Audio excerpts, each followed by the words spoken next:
Dito mga lods ay nakakita tayo ng dalawang bata kumukuha rin ng seafoods. Ito yung nakuha nila oh. Ay dito. Ayun oh, ang dami. Oh, halos mapuno na yung lagayan mga lods. Ayan. Iba-ibang seafoods. At dito naman sa kabila. Ayun. Sa kanya na to. Oh. Ang dami rin. Ayan oh. Oh. Halos mapuno na rin yung lagayan. Ayan. Ang dami mga lods eh. Hindi ka daw mo. Sanalan. Dito ba sa ilalim? Pwede? Igad. Ang galing kumuha mga lods. Ayan. Simple lang yung pagkuha dito para makapangulam ko mga lods.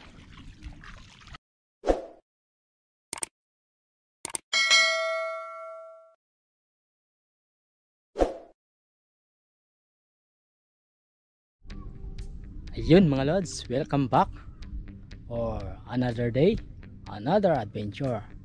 Bali napag-isip ko ay puntahan yung mag-iina ko dahil nanghahanap sila ng seafood.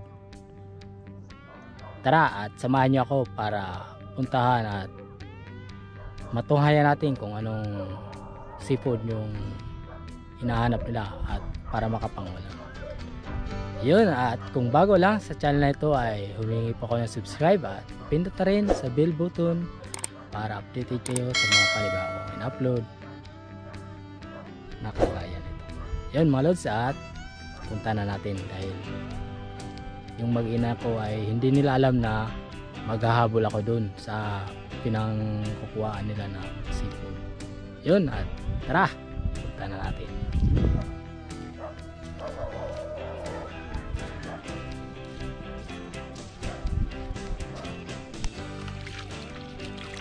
Yun mga lods, at malapit tayo sa mag-ina ko. Hindi nila alam na nandito na ako sa likod nila. Ayun o. Ayun o. Doon sa likod ng puno. Doon sila nagkukuha ng seafoods. Ewan ko kung anong seafoods na yun. Basta makikita na natin yan pag nandun na tayo.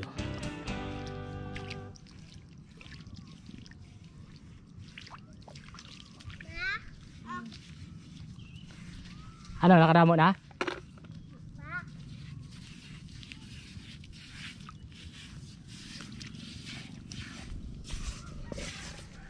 Yun mga lods, at ito na yung nakuha nila. Mga seafoods. Ayan.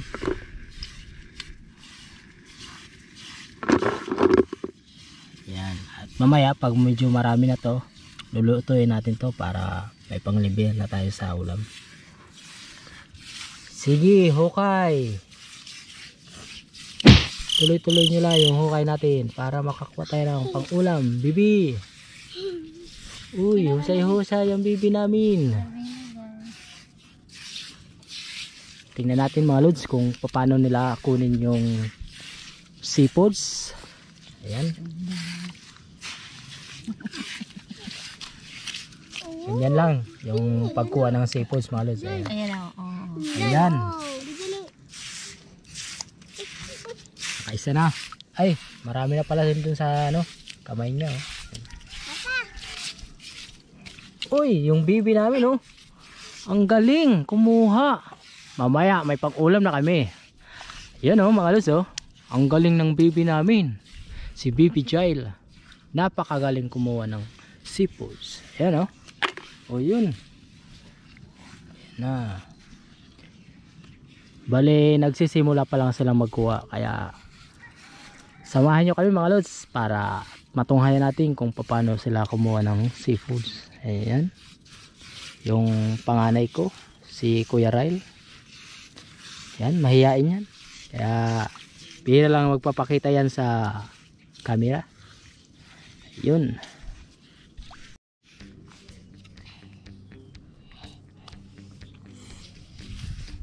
Yan. Ganyan bibi ang paghanap bibi ng seafood bibi. Bibi. Ganyan.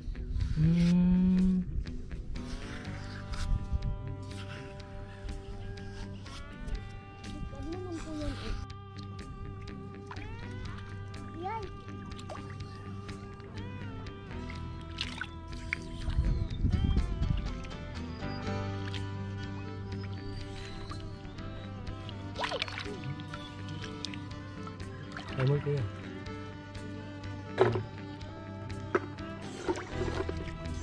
Oh, ang dami na oh. Wow, may ulam na kami mamaya.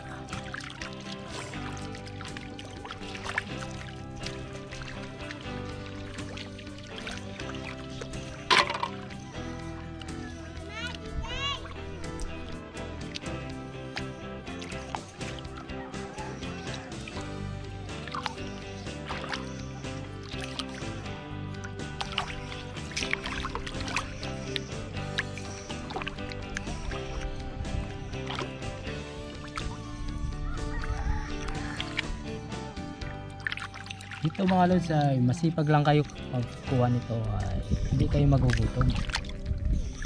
Dahil nandito lang sa mga buhanginan yung seafoods na hinahanap namin. Ayan o, nakadalawa na naman si Mrs. Ayan. Bali mamaya, lulutuin niya at ipapakita natin yung paano nila lutuin. Ayan. Para makapanglibre na tayo sa ulamin.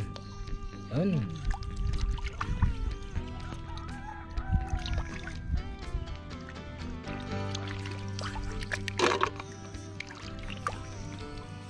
Yan mga lods, at siya nga pala sa mga bago lang na nag-subscribe sa atin at sa mga bagong viewers ay nagpapasalamat po ako sa inyo dahil nakuha na natin yung subscribe na kailangan natin sa YouTube.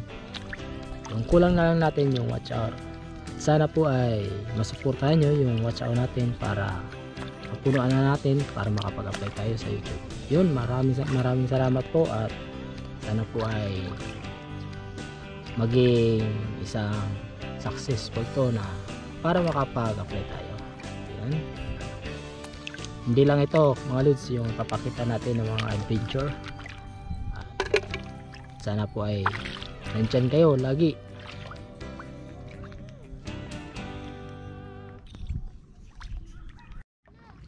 Yung baby ko hindi natatakot to. Oh, nagsusulo lang siya sa paghahanap. Ayan oh. Yung pinagkuhaan niya ng shield. Ayan. Ewan ko kung may nakuha na to. Bebe, may nakuha ka na, bebe? Uy, ang galing ng bibi namin. Anda, bibi. Anay, pay mo daw, bibi. Pay mo. Uy, handa. Ang galing eh. Pangdagdag na para sa pangulam namin oh. Yan, at ganito lang mga lods yung panghanap namin ng seafoods. Dito sa buhanginan lang makakuha ka na. Ayan. Ginagamitan na ng kutsarita.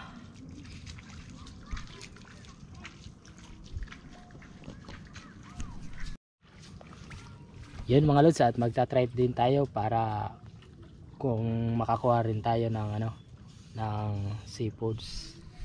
Ayan. Ganito mga lods oh.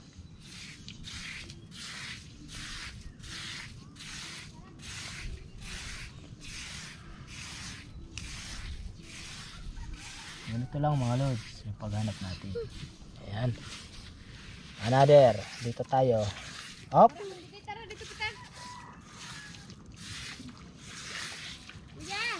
Dito ka pa.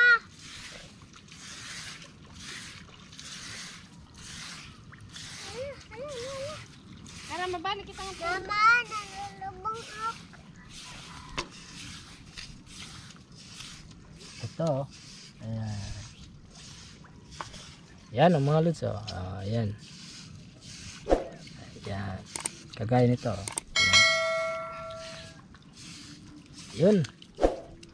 Bibi oh, ikaw naman. Isamad ako.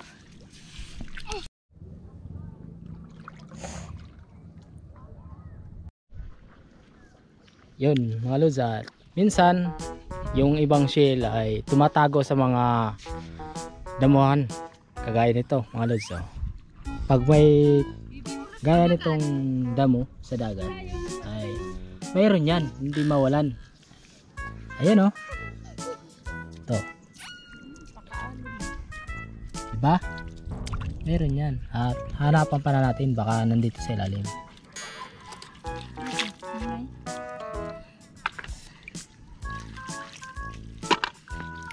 Minsan kasi nasa ilalim yan.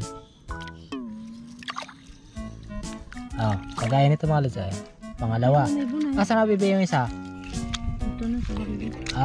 Pinasok na sa timba. Mayroon pa yan. Hindi mawalan yan. Dahil may itlog. Ayun o. Itlog pala nito. Ito ganito. Ayan. Pag mayroon yan mga lods ay siguradong may ano. Ay, tay. May mga agat. May siguradong may mga agat. Siguradong may shield. Nagulat tayo dun Ayun o. Nakakagulat. Yung crabs. Maliit na crabs. Nakakagulat. Nawala tuloy yung kinain ko.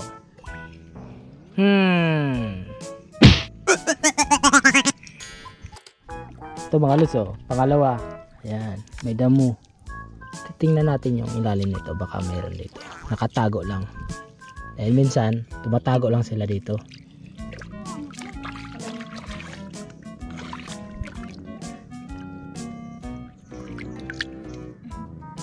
Hanap tayo, panibago. Naman kamot mo. Alam niyo mga lods, pag yung ugali ng yung bunso namin na anak, pag hinawakan ko yung nanay, ito yung reaction niya. Ayan. Makikita mo.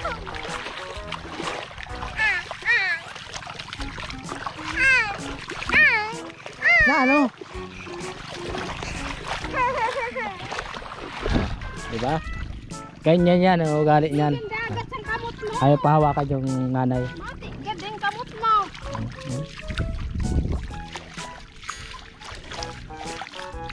Nakaka-over yan.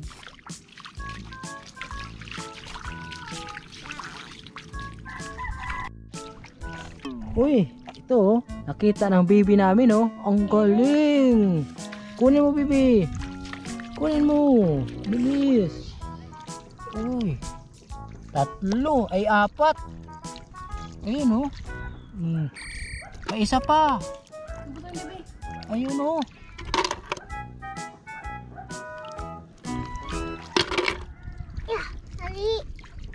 Ay, sige pa. Wala na yan baby. Ay, pagkakarigo daw, kakulit mo ka. Naglob-lob na ang baby namin. Tubig. Bali mga lods, yung pangalan pala ng seafoods na nakuha natin ay ito. Mga lods, pangalan pala nito ay halan-halan. Tapos ito naman, tawag naman dito sa amin ay punaw.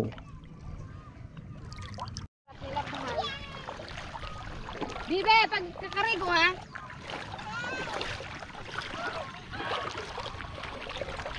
Mga torogo na. Mga lods, ito lang yung kabuuan na nahuli natin. Ay nakuha natin. Ayan. Ayun mga lods, at nandito na rin tayo sa bahay. At agarang din niluto ni Mrs. yung natin, yung seafoods natin. Kaya ito, ipapakita ko na sa inyo yung seafoods natin. Ayun, Mrs., buksan mo na yung niluluto mong seafoods para makita natin. Ayun, may malaki tayong shell. Ayan. Comment down below lang kayo kung anong tawag nyo sa inyo yan. Ayan, ang laki ng shell. Ayan. Napakalaki.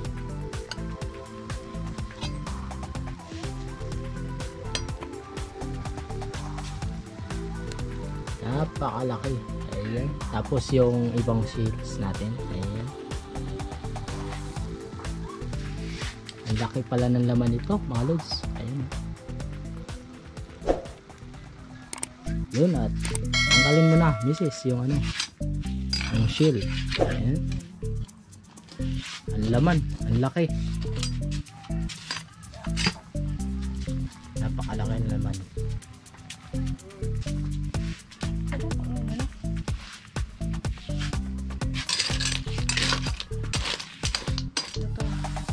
mamaya titingnan natin yung laman ng mga maliliit para maluto na rin natin. Lagyan natin ang ingredient. Yan.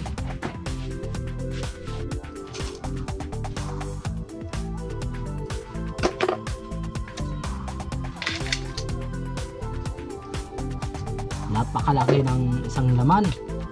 Ito, tawag namin ito pukpukon. Ayan mga lods, comment down below lang kayo kung anong tawag sa lugar nyo nito. Ayan, napakalaking shell nyan. Bali ito yung laman. Ayan, diba? Compare dito sa mga maliliit. Ayan, tingnan nyo naman yung kalakihan ng malaki. At dito sa compare dito sa mga maliliit, ayun, no? Dito yan. Ayun, no?